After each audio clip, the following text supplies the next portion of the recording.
Many of us might have been taken aback when President Trump of the United States has taken those 49 white South Africans as refugees in the name of white genocide. Not only that, President Trump has received President Ramaphosa, sorry, of South Africa in White House and ambushed him in front of the world. But I mean, for your surprise or maybe for your dismay, United States was all along historically capable of betraying black South Africans from the history of apartheid and now post apartheid. Now, the news that I'm going to share with you today or tonight, according to my time from where I am, is how I want to compare for you to bring how Nelson Mandela, after he was released from prison, he was not yet was it after was he released? But yeah, he was not yet a president anyway. When he was in South Africa, sorry, in the United States, in New York, there was a town hall meeting at that time that was organized for him. And in that, the journalist has ambushed him in a way that thinking Nelson Mandela has not been prepared for this, so that to humiliate and embarrass him in front of the world.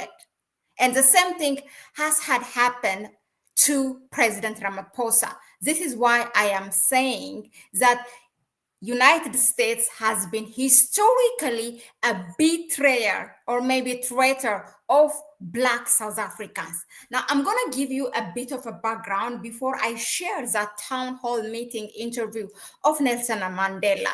Look, here is the thing. So South Africa, if you ask, how was the United States during apartheid, or it is a stance towards South Africa when it was under the white South Africans leadership, there was, look, here is one analyst giving his answer. President Harry Truman and President Dwight Eisenhower after him mainly felt that Africa was a European concern. But when it came to South Africa and the establishment of an apartheid regime, the US saw it through a Cold War lens. American officials sought anti-communist partners in strategic, economic, and geopolitical locations. And South Africa fell into those categories. So right after that, it's the United States has been helping, even if when the rest of the world has sanctioned South Africa because of its apartheid, the United States, under the name of constructive engagement during Reagan's presidentship, he has been helping the white South Africans in terms of trade, intelligence, and everything that has to do with it. So look, now the US supported apartheid in South Africa, particularly during the Cold War, through policies like constructive engagement and maintaining economic and political ties with the regime, that's apartheid, despite increasing international pressure and domestic activism against apartheid. Now, this support was driven by the United States strategy to counter the perceived threat of communism and maintain a strong ally in South Africa. So if you're thinking, oh, the United States was not part of this colonialism in Africa, in fact, and was not, if you think, part of that 1884 Berlin Conference, the United States has actually caught red-handed in apartheid when South Africa was still this white South Africans minority, right? So in fact, yesterday, our guest here at Connect Africa was sharing with us the United States that he came across with a document that the United States was an observer during that Berlin conference.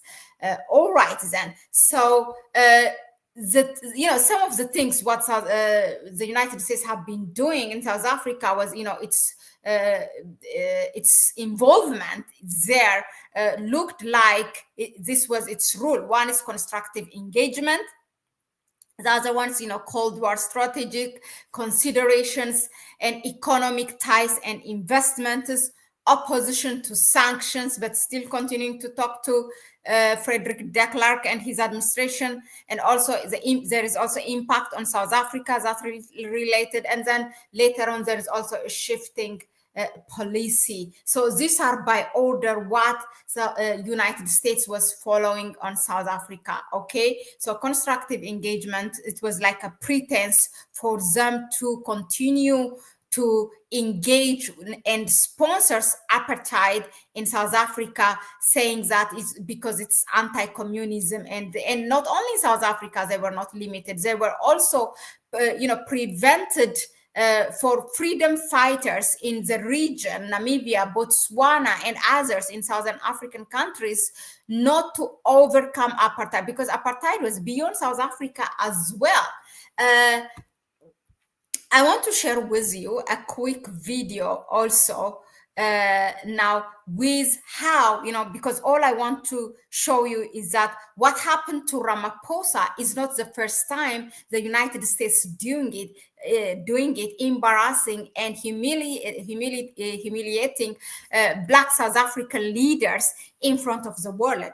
Watch this, what happened during, when Nelson Mandela was in New York for the first time. Okay, so now I am going to start right from the question how the journalist is playing this and having people, they have plotted already, by the way, using Black people to ask him questions that they think that it's gonna put him to the corner and that he will be, short of words to answer this. But when he come, he got a standing ovation and very warm welcome. Now let's hear the question, all right?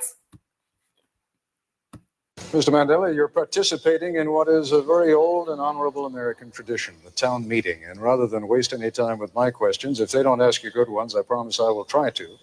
But I think we have some people out here who have some provocative... So he knows already the questions are not good. You hear him there.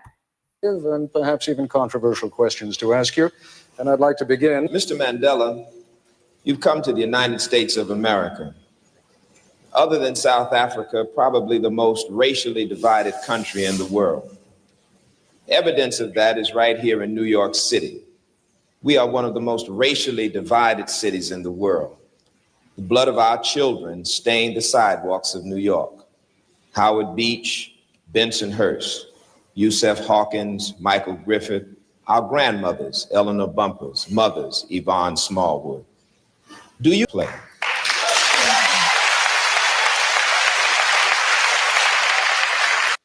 Meow Bob.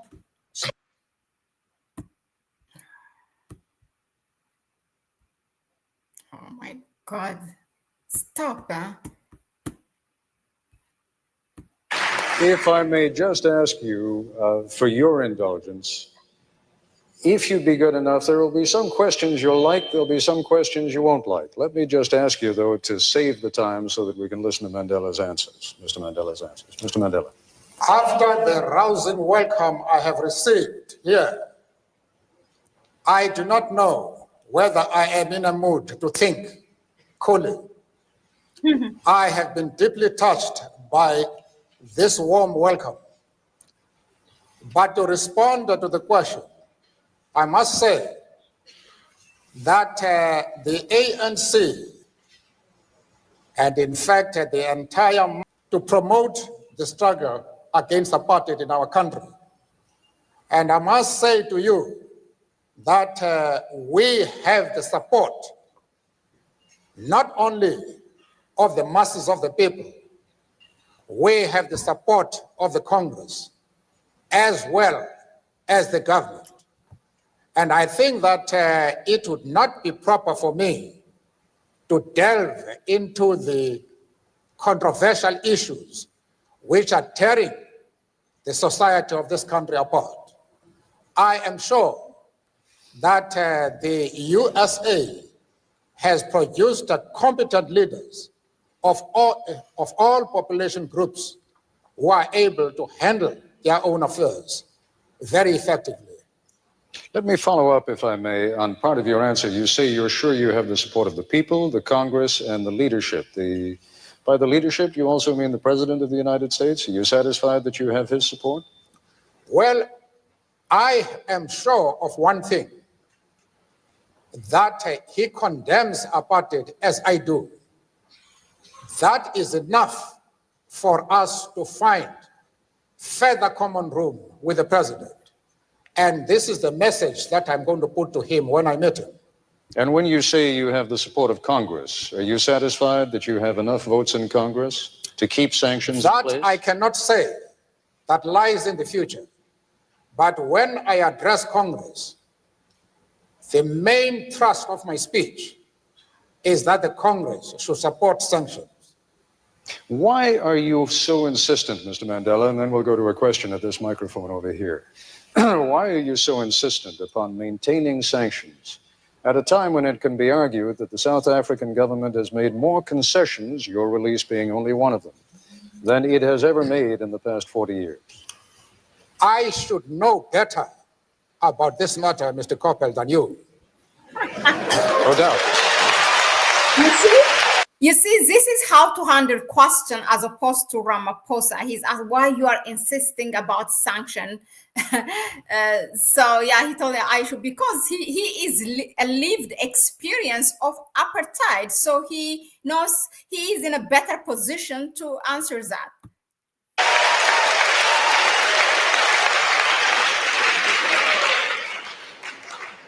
After all, it is the ANC, not the government, that is responsible for the present talks.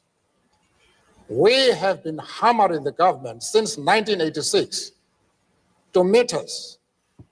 And in spite of the humiliating and insulting conditions they tried to impose on us before they could agree to meeting us, we nevertheless had sufficient patience and sufficient commitment to peace as to continue hammering them to meet us. They have eventually done so. But despite the fact that the talks are now on, apartheid is still in place. The police are still killing our people, as they've done over the years. Vigilante groups are openly arming themselves for the specific purpose of attacking progressive groups and progressive leaders. The right wing is also arming itself openly, and they say they are doing so for the purpose of destroying the ANC. They are calling for some of us to be hanged. Why would you think that we should now relax our strategies? What has happened? Let's move on to the next question. Amanta. My name is Gloria Tude. I was born here in Harlem.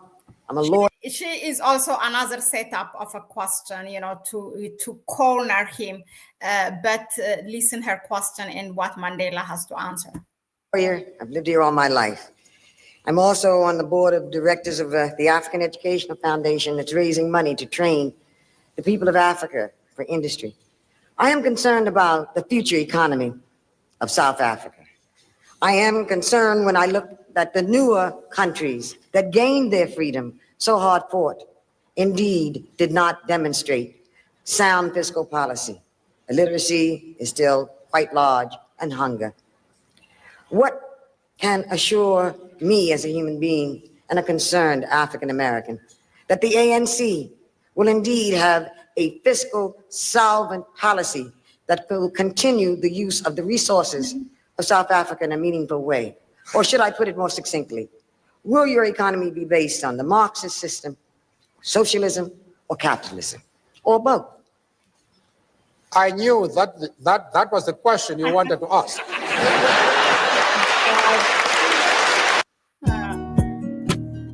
Oh my God. Can't go away now.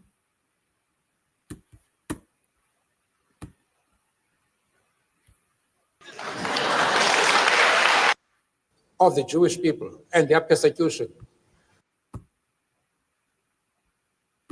Doing now is a and vibrant economy, which can ensure full employment to our people, maximum production, and the development of social justice. We wanted to rectify the imbalances that exist in our economy. One of the companies, well-known companies in the country, one company owns more than 75% of the shares quoted in the Johannesburg Stock Exchange. This is illustrative of how our economy is organized. It is more, the resources of the country are monopolized by a white minority, even in that minority by a few individuals, whereas the masses of the people, especially blacks, are left poor, ridden with disease, illiteracy, without educational facilities. We wanted to develop an economy which will put an end to that and will leave to other people to put a label if they so wish. Mr. Mandela, forgive me. We have to take a short break. We'll be back in just a moment. Thank you.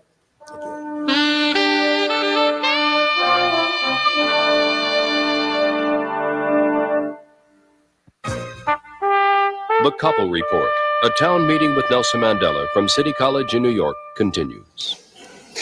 And we are back once again. And Mr. Mandela, as I told you before we began this broadcast, almost all the questions will be coming here from the audience, but we also went to a couple of people back in South Africa, told them you were going to be on the broadcast, and asked them if they had any questions for you or comments that they wanted to make to you.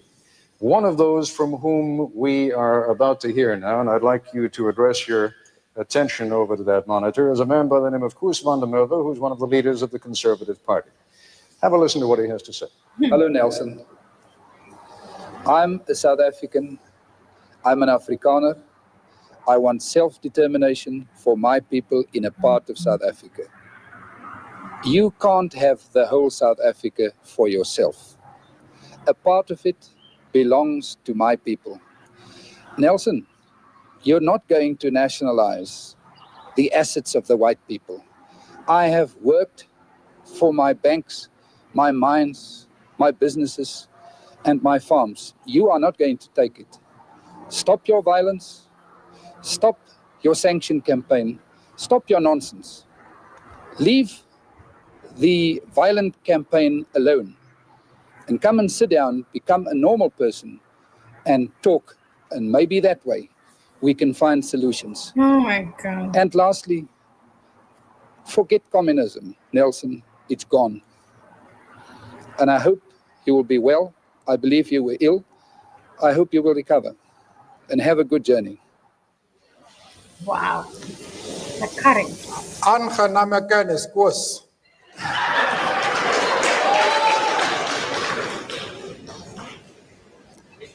Ek hoop van harte dat een dag ek die geleentheid sal kry om met u te gesels. I think he addressed me in his own language. Well, just to interpret Please. what I said, I just wanted to demonstrate that I am bilingual.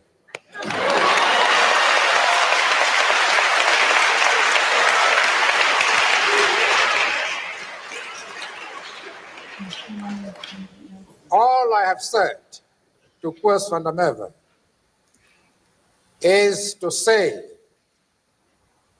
I am happy to know you. I hope that one day we shall have the opportunity to discuss the affairs of our country. That is all. Now, let me pick up, if I may, Mr. Mandela, though, on what Koos van der Merwe had to say. He represents, as you know, a small but significant segment of the white population in South Africa, which is pressuring Mr. de Klerk from that political side of the spectrum.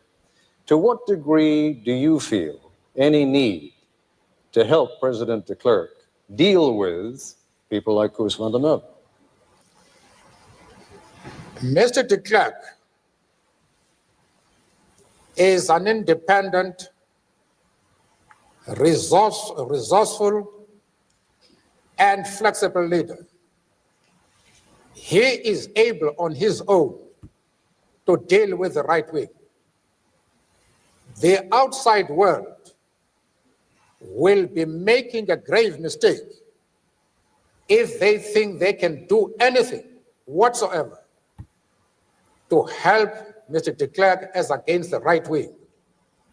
In fact, for the international community to seek to do anything expressly to help Mr. de Klerk would be the best way of undermining him.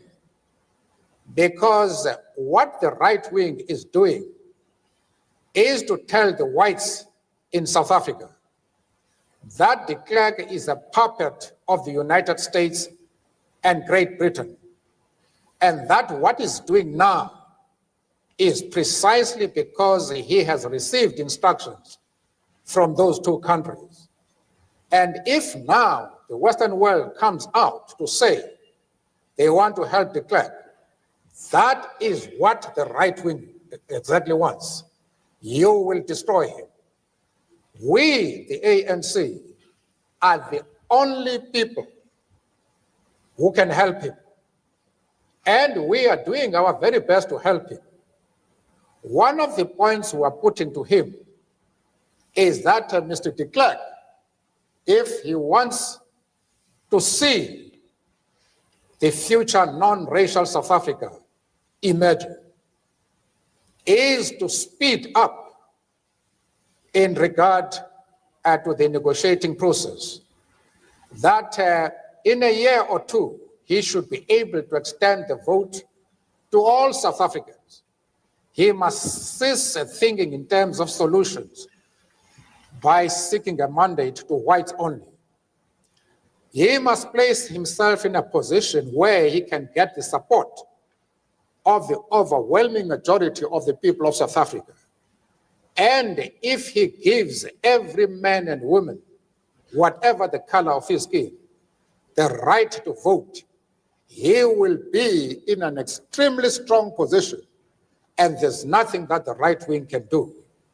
But if he continues, as he is doing at the present moment, still to think of racist solutions, solutions which are seen first and foremost as protecting the rights of the whites, he will go under.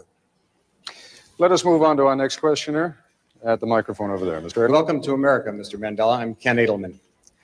Those of us who share your struggle for human rights and against apartheid have been somewhat disappointed by the models of human rights that you have held up since being released in jail. You've met over the last 6 months 3 times with Yasser Arafat, who you have praised. You have told Gaddafi that you share the view on, and applaud him on his record of human rights and his drive for freedom and peace around the world. And you have praised Fidel Castro as a leader of human rights and said that Cuba was one of the countries that's head and shoulders above all other countries in human rights, despite the fact that documents at the United Nations and elsewhere show that Cuba is one of the worst. I was just wondering, are these your models of leaders of human rights? And if so, would you want a Gaddafi or an Arafat or a Castro to be a future president of South Africa? One of the mistakes which some political analysts make is to think that their enemies should be our enemies.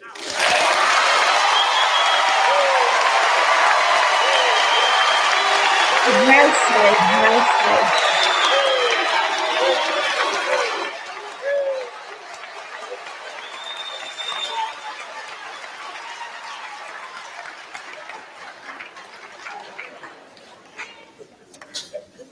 That we can and we will never do. We have our own struggle, which we are conducting. We are grateful to the world for supporting our struggle.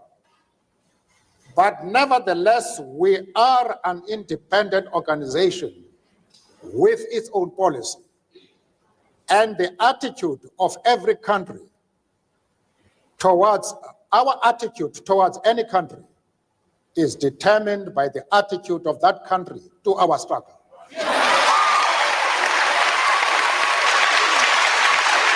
Another loud, bombastic answer.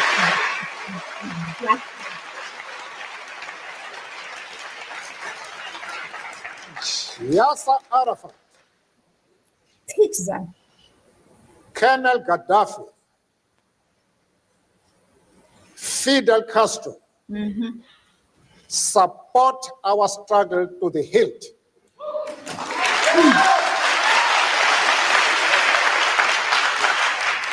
Yeah. There is no reason whatsoever why we should have any hesitation about hailing their commitment to human rights as they are being demanded in South Africa. Our attitude is based solely on the fact that they fully support the anti-apartheid struggle. They do not support it only in rhetoric. They are placing resources at our disposal for us to win the struggle. Now you know why, up until now, South Africa is still holding to that, because they still feel indebted, and the shared struggle also, that this is why, this is where it stems from, and they understand better what the Palestinians are struggling. So why they took it to the ICJ, the case of, what's happening between Palestine and Israel currently. That is the position. Mr. Mandela, you've said a number of very controversial things in that last response, and I'd like to come back to some of them when we return. But once again, we have to take a quick break. We'll be back in a moment. Thank you. So before I get carried away, all I want, I wish I could go with, I saw the whole interview. It was like 1 hour and 20 minutes, something like that. Just less than 1 hour and a half, let's say that. And I will upload it on my channel so that you can watch it, the whole thing. But what brought me today is that just to show you how Nelson Mandela was unapologetic when he answers. And, they were prepared to the max to corner out this man, to humiliate him, to really, embarrass him,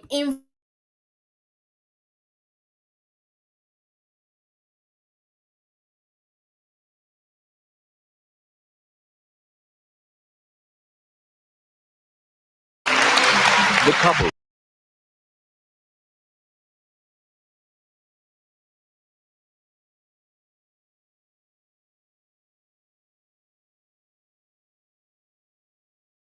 Oh my God. So I was muted. Crazy. So this is, how this man was answering them, Nelson Mandela. They wanted, it was a setup for him, and they wanted to corner him, by putting him in this position. But the thing is that he was so prepared, and that really taken them, that came as a surprise for them. So yeah, Catherine, I just realized I put I unmuted myself. So I really wish that we can continue with this video, but the real reason I brought this is to compare how President Ramaphosa handled that in the Oval Office. It was so humiliating. There were a number of answers he could have defended the Black South Africans, and he couldn't. Yes, sometimes he tried to interject, and he wasn't allowed to talk. He was, just dominated by Trump talking there. But also he could have interjected and said things. For example, I want to show you that, just to show you the difference. Let me go ahead and show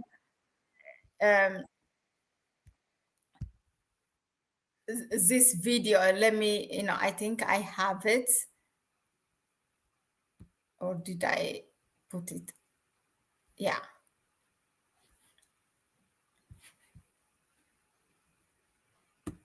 Let me just share for you to compare. Let me just show you this.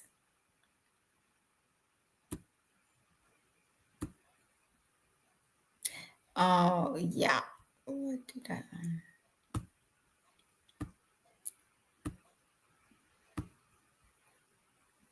Look at Ramaphosa, how he's handling this. Language in the video that we saw. Oh, yes. We've always done so. So this was a conversation right after the video of Malema was shown, singing that song, okay? Kill the boar and kill the farmer thing. Government, as my own party, we are completely opposed to that.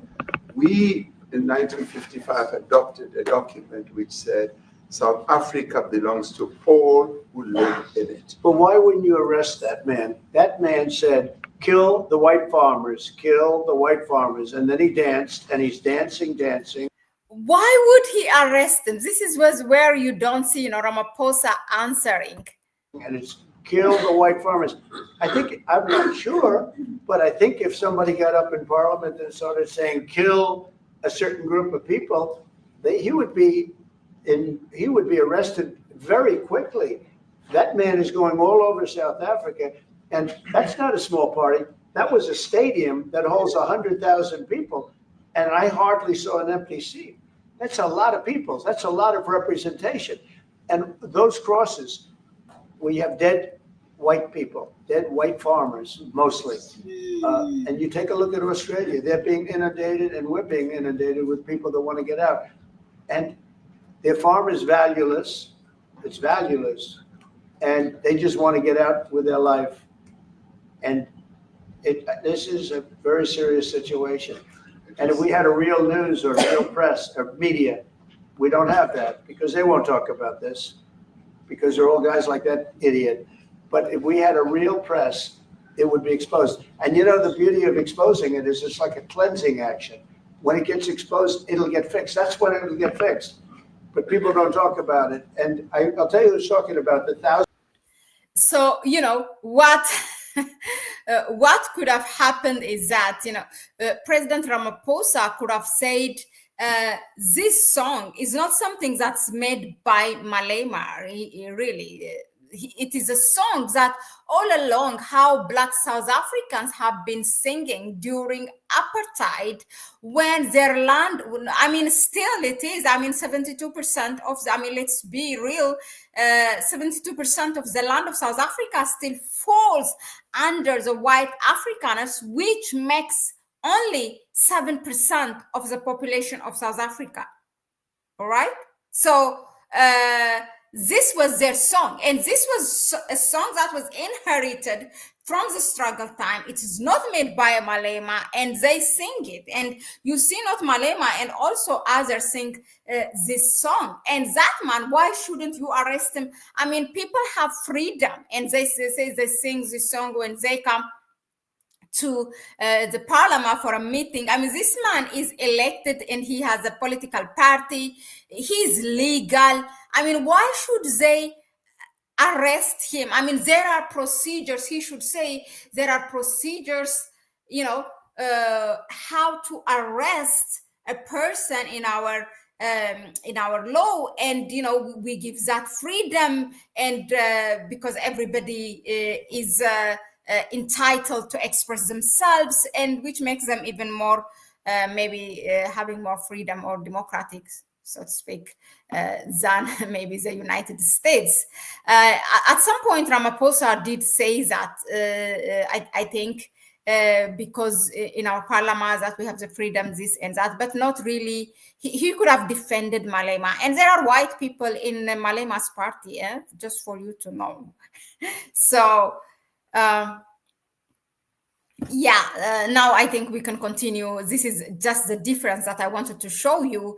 And first of all, it shows you how the US is. It's a setup. I mean, I'm sure Ramaphosa, when he stepped in that plane from South Africa to come to the US, was not expecting this really to this extent. And that video is, I think it has taken him by surprise.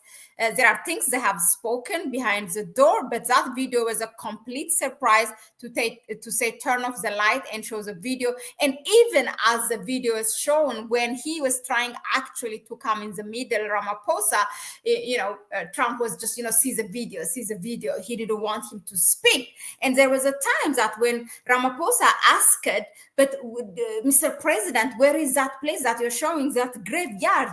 Where in South Africa? He said, I don't know, like that's what Trump said, but it's in South Africa. That's what matters. So in less than 24 hours, actually in few hours, when we all wake up in the morning, we woke up with the news that was actually a false accusation, meaning that picture that Trump was showing in a printed paper it's from DRC, where Reuters made the news. So this is it. Look, the US has been always betraying Black South Africans. You have seen it now in Mandela time during Apartheid, and you have seen it also now what it did. But the only difference is we have two different respondents from South Africa. The then Madiba, Nelson Mandela, how he handled it and how he said it unapologetically. And we have now these leaders still, by the way, belonging to the same party, the African National Congress, ANC, but in the name of diplomacy, that they kept quiet and humiliated, betrayed, embarrassed the Black South Africans. So that's what we have, the same United States playing by the same book, but different Black South African leaders. That is what we have. Thank you very much for tuning in, all of you. Ramaphosa should have said South Africa operates within the rule of law. That's it. That could have made him safe without really explicitly, making him look like he's defending Julius Malema or something. But there is a rule of law, and let's leave that for the rule of law to do that. And 1,000 crosses too. It was a political stunt, but definitely they were just.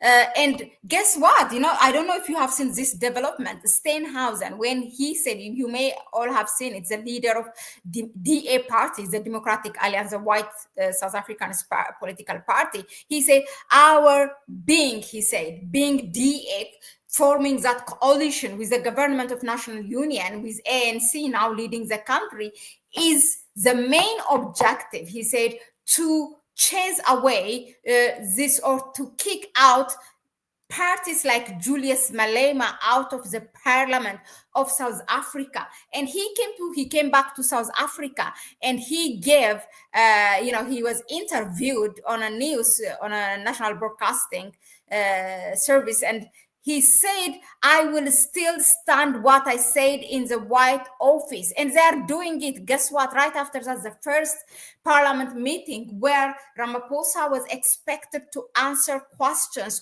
for what happened in the Oval Office. Guess what? For the first time, the EFF party members were kicked out of the parliament, saying that they're disrupting the president from speaking. And there were people who were participating from EFF online, including Malema himself and others who were there in person. So the deputy speaker, from all the days, the deputies, the main speaker is not from the DA party, but the deputy speaker from the parliament she belongs to the Annette is her name, I think, to the DA party. She has kicked out most of the EFF party out of the parliament. So, and this was really, really sad to see. And as others, like other opposition parties like MK and others, black parties, political parties there, not defending what's happening to the EFF, they don't know that this can happen to them tomorrow just because of the beef that they have between them for now, which is a temporary thing. They failed to speak the injustice that has been done against the EFF party. I mean, trust me, sooner or later, the EFF party will be accused. Julius Malema might, his case might be even taken to the ICC. As Anton Dalema once says, the International Colonial Court, right?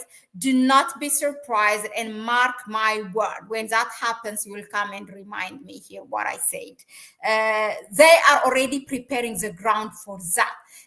And after that, also, we heard the EFF, the president himself, he accused the EFF even after they were kicked out of the parliament. So they are doing, this time, it's not even just, it will not stop by embarrassing these ANC leaders, Black South African leaders, in front of the world with the media. They're involved, but it is coming also in the name of democracy right into the government affairs of South Africa, and they are going to make it operate that will be suitable to the white South Africans as opposed to the Black South. I'm not saying that the government should be only for the Black South Africans, but it should rule fairly. They have turned down the Black Economic Empowerment, the BEE constitutional law, which will ask, because of the unfair economic distribution in the country, which requires foreign direct investment, to give 30% to the Black business owners. Now that has been removed for Elon Musk, and Elon Musk is coming to South Africa to operate. Forget all the downside of Starlink, but even the BEE, Black Economic Empowerment, has been bent down and cancelled when it comes. So look how much pressure, and they are winning. What happened in that Oval Office is not going to end there just by embarrassing Ramaphosa. They're entering with their long hands into the government affairs of South Africa, and they're just doing it. In less than a week, we have seen a dramatic shift of South Africans' rule when it comes to the economy. It's sad, but that's what's going on.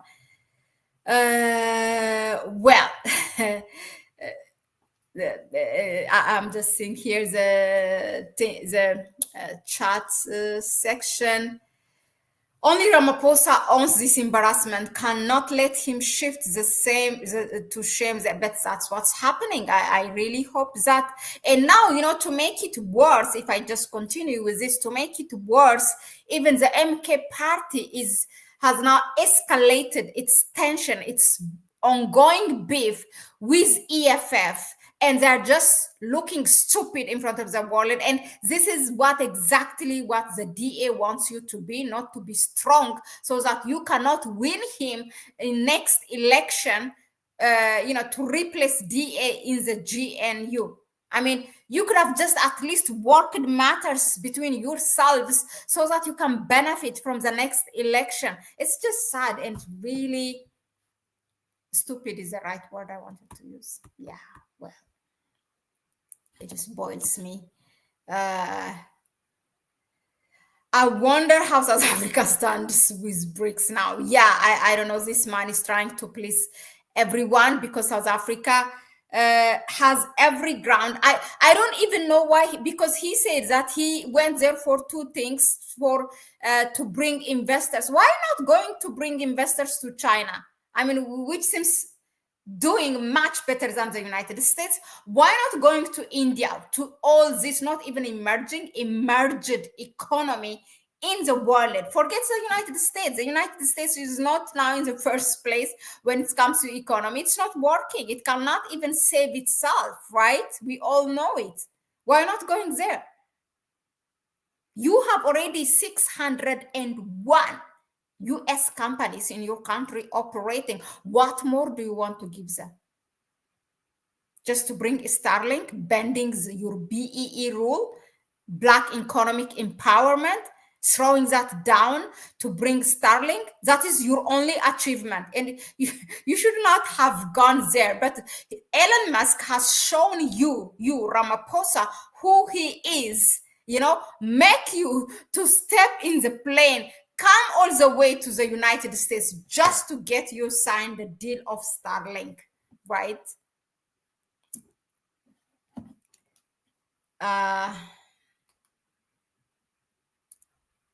Yeah, exactly. India and Brazil still, they don't want to cut with the United States. Anyway, that's another topic for another day, but I really like the discussion. So I'm going to upload the video of the great Madiba, Nelson Mandela's interview in that town hall. It's just about less than 1 hour and a half, but it's worth listening. I mean, you don't even, think of the time listening to it. Let me see here in the chat section. Do you want me to play it now, continuing after me, the whole video, or you want me to upload it separately for you? PING, Antandalema, Catherine. Let me hear what you say.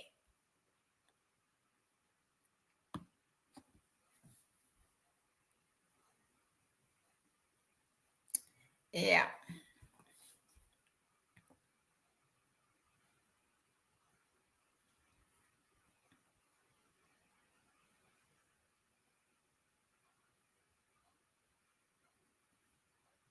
So I think I will just upload it separately, right? Let's leave it there. Thank you very much again for tuning in. Please share the video with others so that people know, I try to bring a different perspective so that we see things, what the US was capable of when it comes to Black South Africans. And you can, that's the biggest thing is that you can do, share the video with others, and you may also support us through our PayPal account and buy me a coffee link, super chat, super sticker. It's all there. And I will see you on the next one. I have an announcement. I'm going to put the link on my channel, but tomorrow, I don't know how this is convenient for you.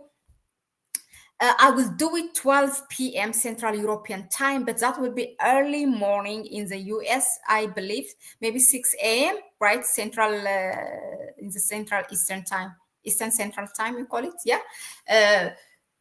I will have here the former African Union Commission chairperson, Her Excellency Dr. Zuma. She will be here. She recently visited Burkina Faso, met Captain Ibrahim Traore. We spoke. I spoke to her, and she is willing to come and give her, her story while meeting Captain Ibrahim Traore and what it means when such big leaders meeting Captain Ibrahim Traore, what impact it's going to play, it will have a great impact. But please tune in. I'm going to create the link for you, and please share all with your network and with others so that people can watch it live. It will be a historic one. That's a big announcement that I have. Please, Her Excellency Dr. Zuma, she was the chairperson of the African Union from 2012 till 2016, I was also actually it was a blessing for me. I worked at the African Union during that time, please tune in. All right, ciao.